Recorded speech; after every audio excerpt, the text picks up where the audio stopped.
Haven't got one. Dr. Moody, won't you come? And you may need to use this one. All right. Hey, good morning. Good to see you all, and it's good to see you with your donut business there. So a couple of things.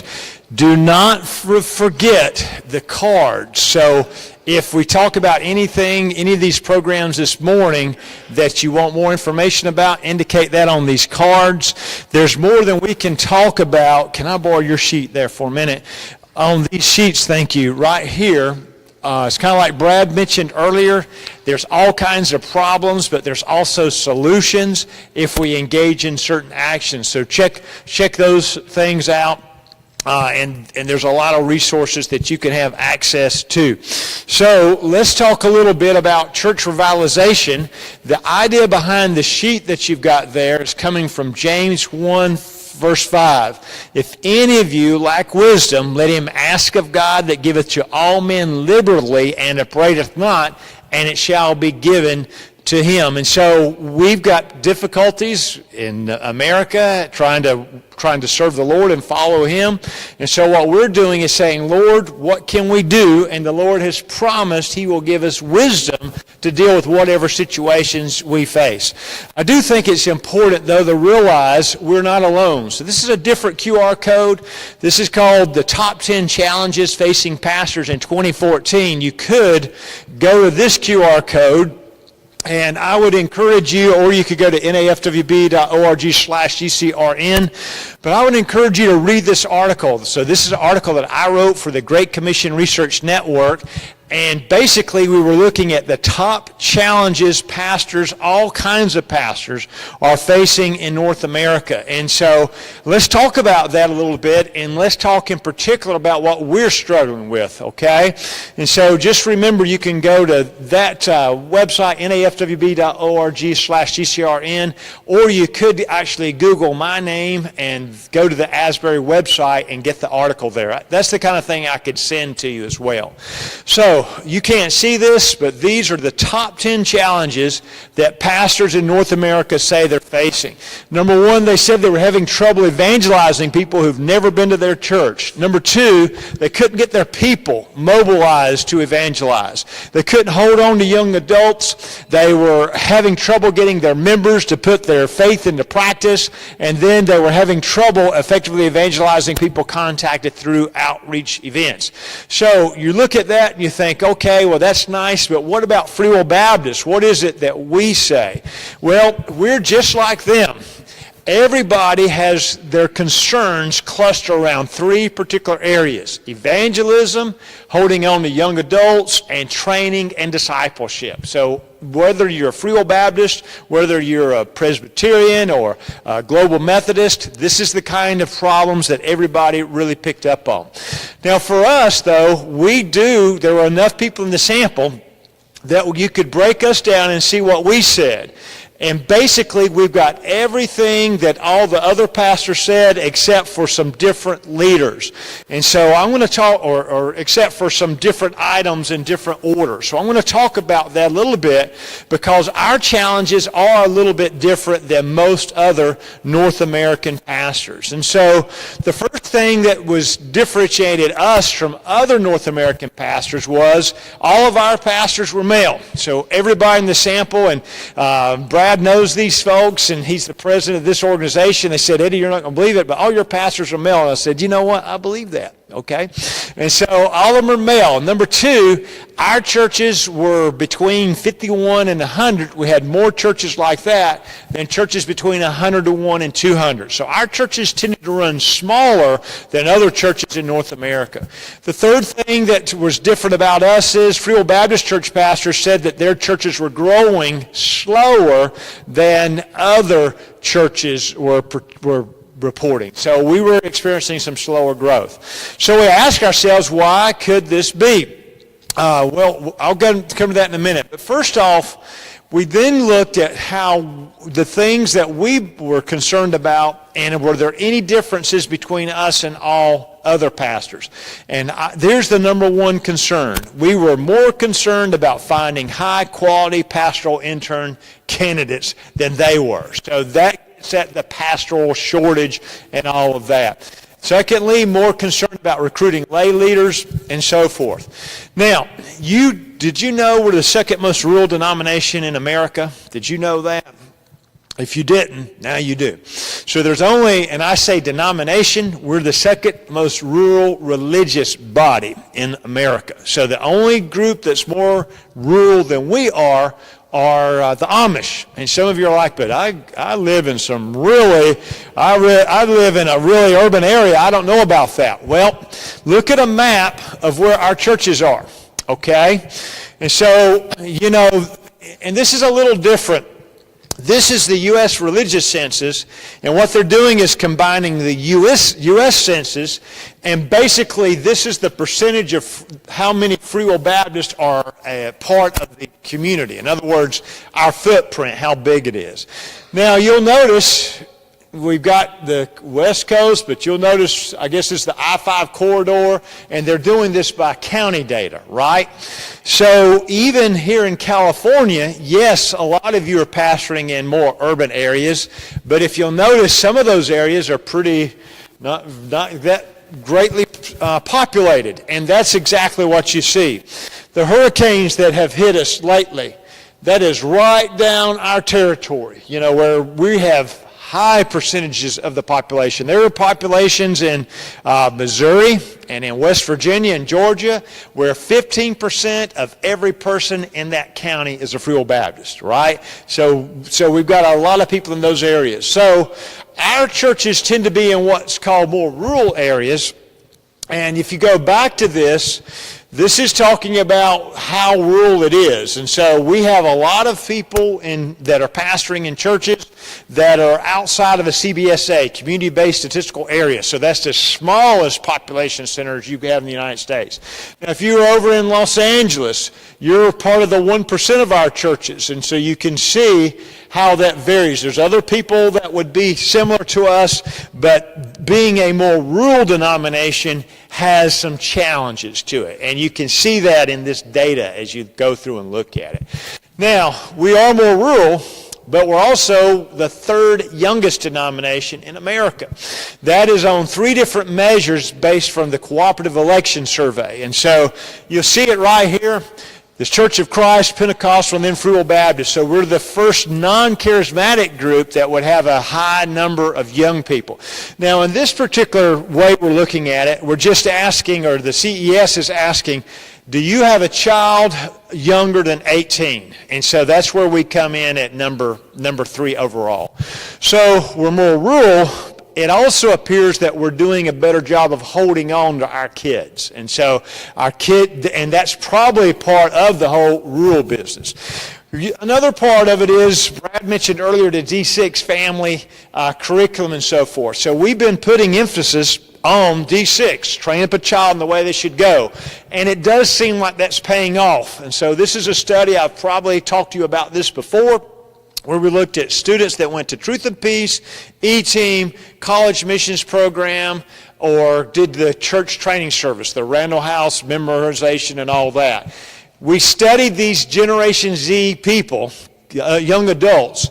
The oldest ones were 27 years of age. Gen Z, only 6% go to church once a month. 99.25% of these people go to church at least one time a week, right? So this sample is crazy. It is completely different than most of Gen Z. The second thing is 87% of them were doing ministry. Now, they weren't pastoring per se, but they were running the AV, okay? They were doing D groups. They were on the praise team. Most of them were doing 3 or more activities, ministries in their church. And look at this. In a day where they say non-denominationalism is on the rise, we're keeping our kids or our young adults. 85% of them still went to a Free Will Baptist church. And so some of these people are living where there aren't Free Will Baptist churches, like New York City and so forth. We don't have a church there, so they'll say that. But they looked for, when they chose their church, they looked for doctrine, they looked for mission, and they looked for fellowship. And that's how they found it. Most of them stayed in a Free Will Baptist church. So as we go through and think about that, we can get real happy. But I would say don't get happy yet. Because if you look at an earlier administration of the CES has been administered since 2006. We had 37% of our folks said they had a child younger than 18. And so, yes, we're experiencing the same kind of struggles that all other denominations are experiencing. It's just not at the same rate. We've got a lot more kids than most of the others do. So we want to keep an eye on this. We want to encourage people to continue to have kids, and we want to do all we can to keep having our kids, okay? It's Jeremiah. Some of them it's not no more for them. But, Titus 2, they're going to help somebody and help someone along. But we do want to stress, truly, this is what's going on. People are not having kids. America's not replacing itself. You got to have, we're at a 1.62 replacement rate, and you've got to be 2.1 to stay even as a culture. So people aren't having babies, and I think some of you know Ryan Burge. He says that's one of the number one reasons the church is dying in America. People just not having kids. So we're still having kids, but not on the same rate that we were, and we're experiencing some of the same problems everybody else is experiencing. Number one, for our churches, though, our pastors, they're concerned about evangelism. They're concerned about reaching people that's never been to their church. They're concerned about mobilizing for evangelism and getting their people to put their membership into practice. So let's talk about that a little bit. What can we do about that? If you've gone to our website, you see there's all kinds of resources on reaching people with the gospel. This is the 3 for 30 plan. So who am I reaching with the gospel? Who am I training in the gospel? And what am I giving of myself back to the Lord? So I do encourage you, you could have as many of these as you want. And quite honestly, I do not want to take them back to Tennessee. So I'm going to take some and pass them on all sides. And by the way, we've got these in English. We've got them in Spanish, but we don't have them in French. But anyway, you can have as many as you want. And if you go to that site, you're going to see a lot of emphasis on who am I reaching? Who am I training? What do I have to give? And trying to use that to bring people along. So that's our approach to saying, hey, think about reaching people with the gospel. Now, what else are we trying to do to reach people who've never visited our church? So to do that, we're utilizing the Know Your Community Report. How many of you have done the Know Your Community Report? All right, cool deal. And so if you've not done that, we encourage you to do that. This is where you would sign up. Go to nafwb.org/know.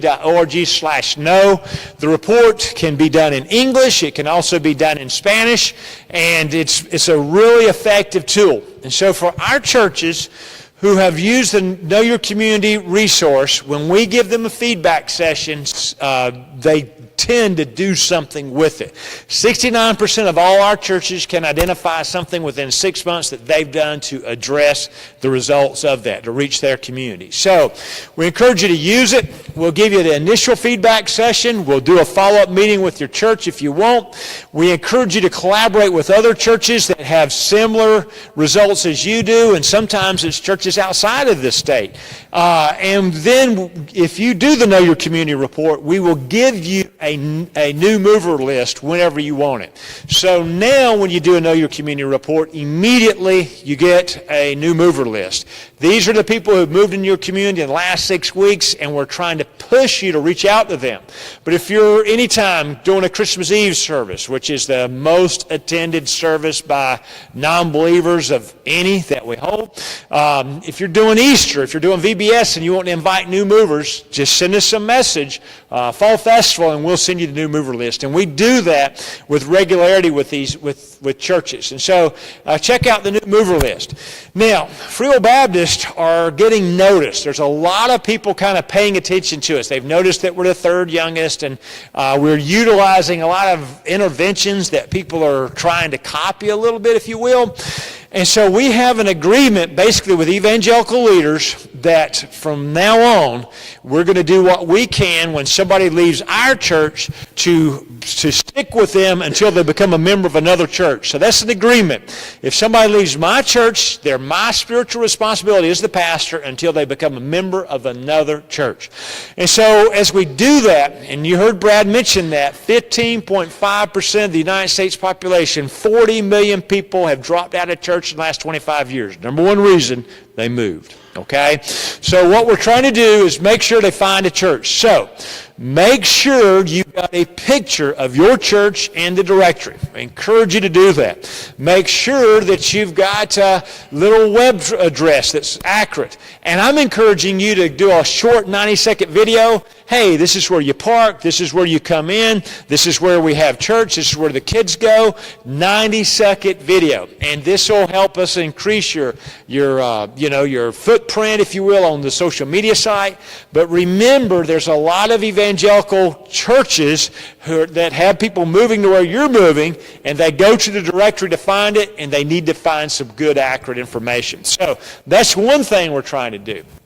Now notice here, another concern our people had was mobilizing people for evangelism.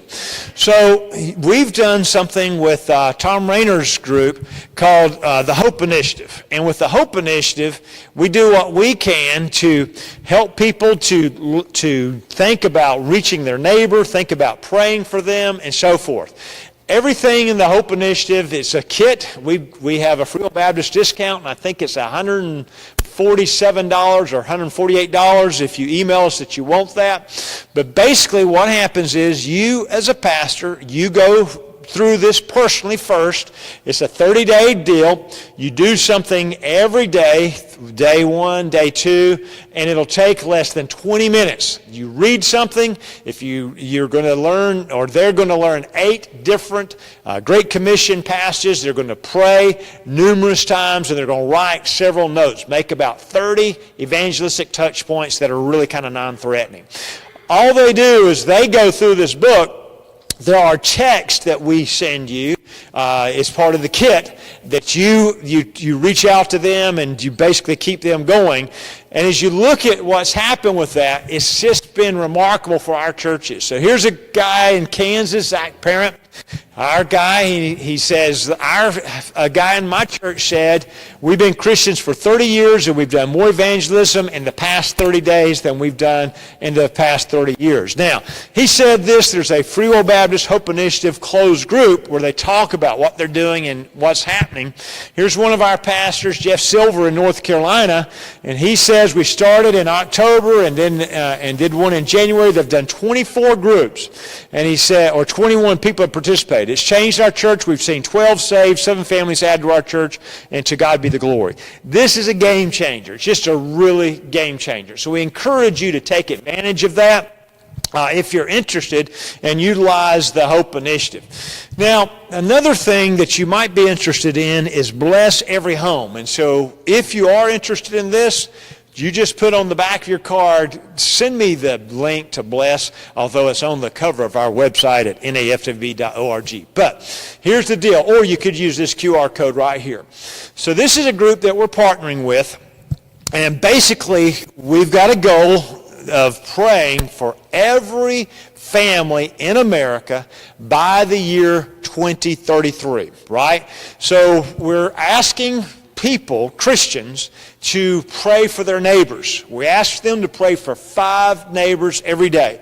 And it's our hope by 2033 that every home in America will have somebody that is praying for them regularly. So how does this whole Bless Every Home thing work? So number one, it's free, okay? It's a free resource. Number two, I encourage you to get this, to go to our website and to actually watch this video. So this video is from the Kendrick brothers, the guys that did Fireproof and Courageous and all that. And it's only 3 minutes and 45 seconds. And if you've ever seen the movie War Room, there's an African-American lady on there, and she's like very happy.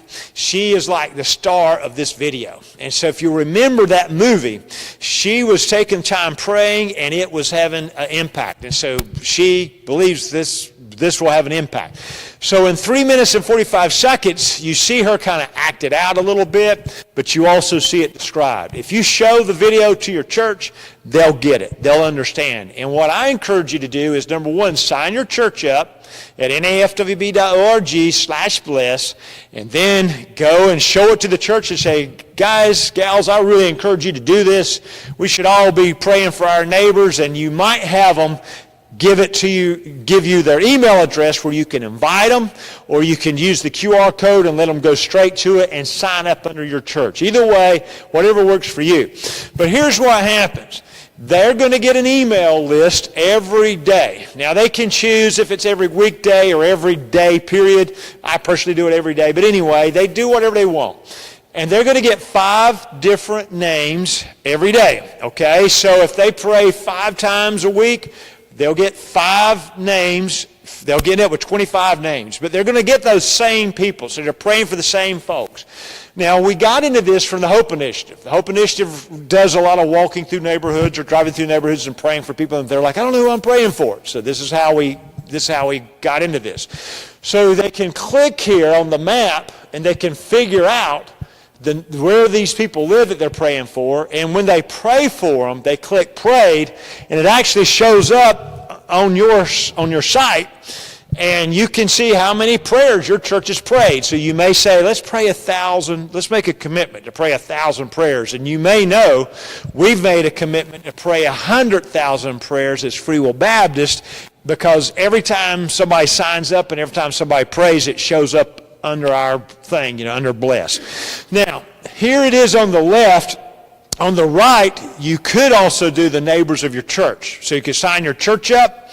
And maybe you've got people that don't do email. So you can print every Wednesday and pray over 5 neighbors. And the church that Brad goes to, they sent little notes to them. And they've done little things. They've said, hey, is there anything we can pray for you about? And so they're praying for them, but they're also kind of nudging them a little bit to say, hey, we're here. We want you to know we're praying for you, and we want you to know that we care for you, and so forth. Now, if you want to go a step further, you could, you don't have to, you could just do what we talked about. But you could do the Bless book as a Bible study, okay? And the Bless book as a Bible study is a pretty big deal, all right? So in the first part, there's a chapter on how we start out by praying. And that's what we're doing here. We're praying for our neighbors, but they'll shred it, they'll put it out a little bit and say, also pray for your family and coworkers and all that. But the L part goes to listen. So they'll talk about how you look for opportunities to listen and hear from people that you're praying for. In our case, neighbors, coworkers, family members. And then they're going to challenge you. Look for an opportunity to eat. And if you'll notice, if you use the app, you can click when you've done those things, and it's actually something we can monitor a little bit. So you try to have coffee with them, just getting to know them, and it breaks down barriers, and there's a lesson where we talk about how that is. And then you look for an opportunity to serve them. They're your neighbors. They're going out of town. You want me to get your mail for you. You want me to watch your dog for you. So we're trying to serve them, and we're listening to their story, and then we're looking for opportunity to share our story about the gospel. So this is going a step further. You don't have to do that to do Bless, but this is going all the way over. Now, I will say if you go to nafwb.org/bless, we've got a 6-week video series on that book. There's PowerPoints, there's handouts, and there's video sessions that you can just watch, and you could show it on a Wednesday night. We do it as part of something called the Shepherding Initiative, which I'll talk about in a minute. But you can have all that. You can have all that free of charge if you would like to do that. But that's another step over trying to get your people to get out and be the hands and feet of Jesus Christ.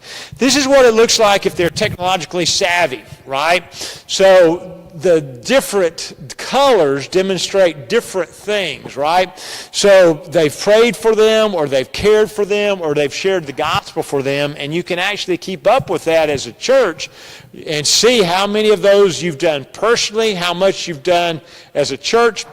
And there are some churches that get so into this that they just go after and try to reach certain neighbors and so forth. All this data is based on the U.S. Census. So the census has tracts, right? And so this is where some churches have gone after, and they're like, well, we're going to try to reach this whole tract in this neighborhood. And of course, if you wanted to go that far, we would help you to do that. So that's a way of trying to help people, evangelize people that have never visited their church. Number one, you've got the Hope Initiative. You learn more about your church community from the Know Your Community, and then we'll send you more information if you want it. We can tell you, for example, how many people we think have never heard the gospel, all kinds of things, but we do that in conjunction with Know Your Community. Then you can do Bless Every Home, which is they're simply praying for their neighbors. And we also encourage you to pray for the neighbors of your church, right? Do that as well. Now, notice our guys also said they were concerned about mobilizing members for ministry. Now, that gets us back to the first aid ready stuff, right? And so this is, you could go, we talked about this a little bit last night. And I think I gave you all those handouts. So there's just a whole lot of resources there to try to get them out and about to minister to hurting people. So again, it's designed, it helps them to minister to people in their church, but also helps them minister to people in their community. Now, why do we say people in their community? This is a Barna study that was conducted about 15 months ago. And they ask non-believers, what is the role of the church? They ask church people the role of the church, and they ask pastors. The number one things that non-believers said that churches should do is practically assist those in need, provide hands-on help to people in need, and to offer counseling and care. And so the world is saying, I sure wish y'all would counsel me, or I sure wish you would help me with my problems with my wayward child, or my husband that's left me, or whatever. And so that's why we're saying if you equip yourself, you're going to have opportunities to minister to people because they're in such great need. The next thing we see is, this is our number one deal here for us, rated a significantly greater challenge for Frugal Baptist, is finding high-quality pastoral and intern candidates. We have 209 churches right now that do not have pastors. We had gotten all the way up to 220. You probably know we started something called the Pastor Placement Program that Dr. Tim York runs, and that helped us get it down quite a bit. However, we're still having some challenges. And so we've had churches say, what can we do while we wait to get a pastor? And that led us to launch the Shepherding Initiative. And so you may have a pastor, you may not need this, but you may know someone that does. So what is the Shepherding Initiative? So number one, we look for someone within the church that we can work with, we can meet with regularly. We meet with them every Tuesday and just talk with them. Who's sick? Who visits your church? What kind of programs are you using? And we try to help them with things like that.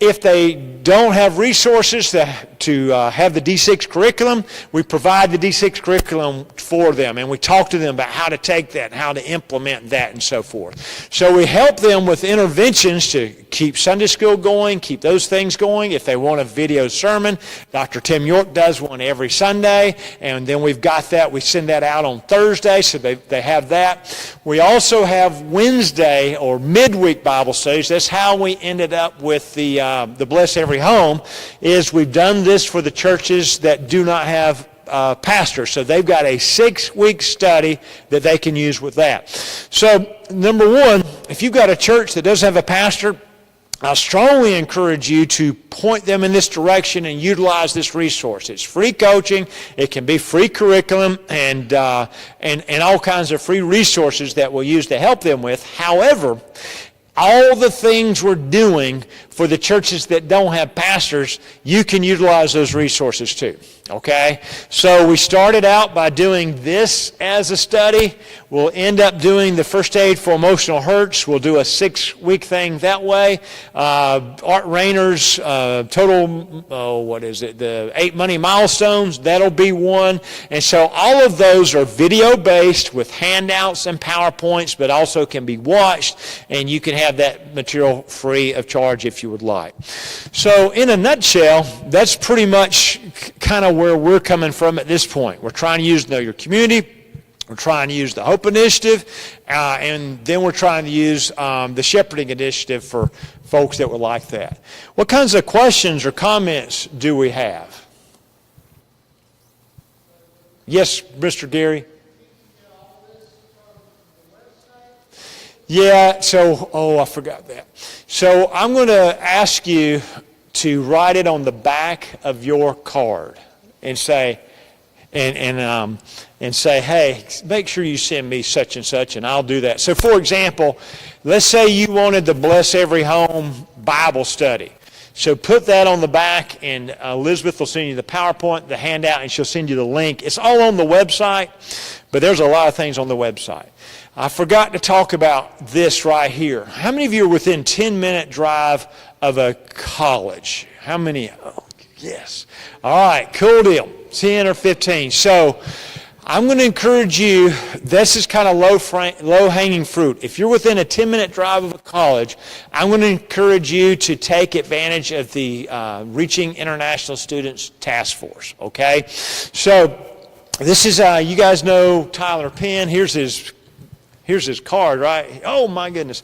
So you got Darren Portell and Tyler Penn. These guys are at the University of Illinois, and they're trying to reach students that are from all over the world. So we've got a fair number of colleges. Farron Tebow, some of you know him, in Rolla, Missouri.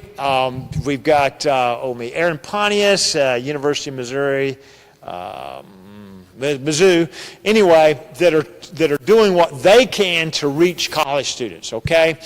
When we say reach college students, we're talking international students. So we're encouraging you, if you've got a college close to you, to look for ways that you might be able to help, have like holiday cookouts and events. There's a podcast that we've done on each one of these stages of engagement. Okay? So it may be you just help a student out, or you help students out by helping them move in on move-in day or by providing meals or whatever. A second, more taxing way of reaching international students is to do English conversation events. And so it may be like, come over and watch the World Series at our church on the big screen. We're going to have food, and you can talk English to us, okay? It could also be a little bit more where you're like, hey, do you have a place that you need to wash clothes, or do you have somebody needs to take you for a doctor visit? We got people in our church that'll do that. And that's where you kind of take somebody and you adopt them a little bit, okay? And then stage 4 is all the way to like what they're doing in Illinois, where they have an IM missionary that's there trying to reach them.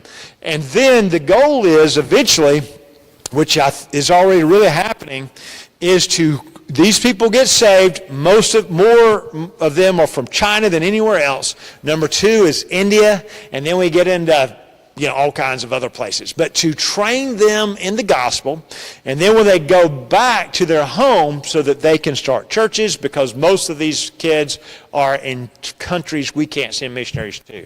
This is a higher level here, number 5. So think about that. If you're interested in that, like Mr. Gary said, write on the back of this, and what we'll do is we'll send you, there's 5 podcasts that we've done on here's what you do at level 1. Here's what you do on level 2. Kurt Holland is leading this task force, and Kurt Holland would reach out to you, as would the other members of the task force, if you could ask any of them any questions that you wanted to do, and they would help you with that. So anyway, that's something to think about. All right, any other questions or comments? Yes, sir, Mr. Patrick. You mentioned 3 resources to do in order. You said bless, and then first aid, and you mentioned some financial. What was that? Oh, man. Okay, the financial thing is Art Rayner's 8 Money Milestones. So, thank you, Patrick. That's another outreach thing. How am I doing on time, Brad? Okay. When we do your Know Your Community, a lot of you have communities where there's high debt, right? And when we see high debt, we talk about, an outreach thing you could do with folks is this Art Rayner thing. Now, we'll usually mention Dave Ramsey's Total Money Makeover, but that's more expensive. And, I love Dave Ramsey and all, but you could do the Dave Ramsey plan and come out and be out of debt and not be a Christian. Art's deal is more holistic, if you will. We've got a podcast on it. Just go to Better Together, type in Art Rayner, and I think it'll pop up. But again, if you email me, I'll send it to you.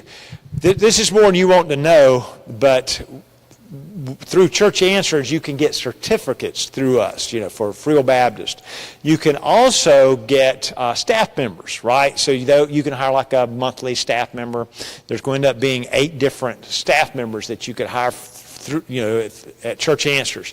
One of them is Art. And so Art would take somebody in your church. It costs $100 a month. Art would take somebody in your church, and he would train them to be, where they could have the financial counselor license, and they could help work with people in the church, and he would help them work on stewardship for your church too. He's somebody you really need to get to know. Really need to get to know. Good guy. Yes, sir. Good question, Mr. Patrick. Anything else you all think of? Yes, sir, Mr. Ted. Yes.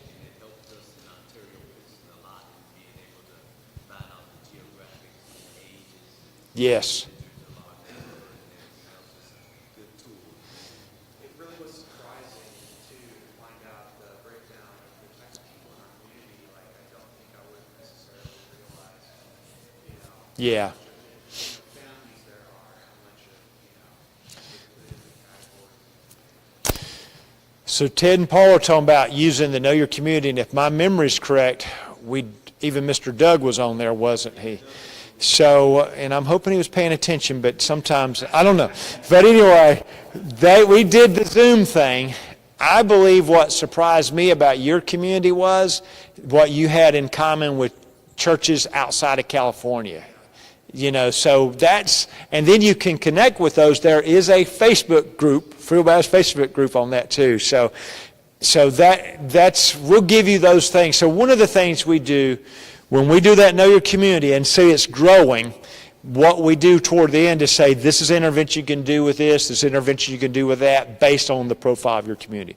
Let's pray, and I'm going to turn it over to Mr. Mark. Father, thank you for these folks. Thank you for the good work they're doing, trying to reach their communities, and help us, Lord, just to be more effective at that. Thank you, though, for the heart of our people, and help us to love people and to love